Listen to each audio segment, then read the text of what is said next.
दोस्तों नमस्ते, मैं हूँ माधुरी यादव। मेरे चैनल का नाम है ऑफिशियल माधुरी 63। एक भोले बाबा की गीत सुनाने जा रही हूँ। कैसा लगेगा कमेंट करके जरूर बताना, फुल आवाज करके सुनना। जितना हो सके उतना सपोर्ट कर जाए भोले बाबा का। झोली भर जाए जैया। देखो भैया हंसने डांस कर रहे हैं। हाँ भैया करा। देखिए मेरा बाबू मस्ती कर रहा है। भोले बाबा पूछे चिड़ैया से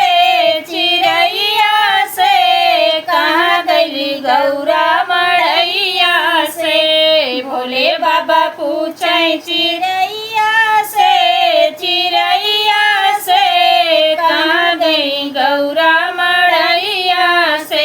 रामा जी पूछे लक्ष्मण से पूछे राम जी से पूछे लक्ष्मण से पूछे न सीता मैया से कहाँ गई गौरा मड़ैया से।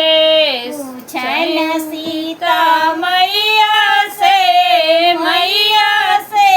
कहाँ गई गौरा मड़ैया से।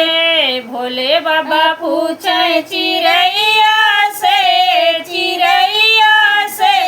कहाँ गई गौरा मड़ैया से। भोले बाबा पूछे चिड़ैया से कहाँ गई गौरा मड़ैया से। कृष्णा से पूछे बलिराम से पूछे कृष्णा से पूछे बलिराम से पूछे राधा मैया से कहाँ गई गौरा मड़ैया से। पूछे राधा मैया से कहाँ गई गौरा मड़ैया से। भोले बाबा पूछे चिड़ैया से कहाँ गई गौरा मड़ैया से। भोले बाबा पूछे चिड़ैया से कहाँ गई गौरा मड़ैया से।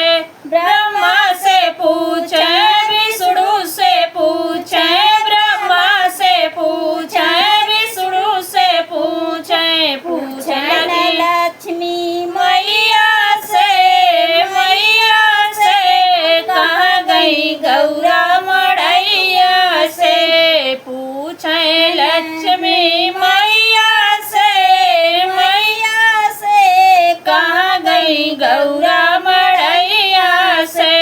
भोले बाबा पूछे चिड़ैया से कहाँ गई गौरा मड़ैया से। अब हमारा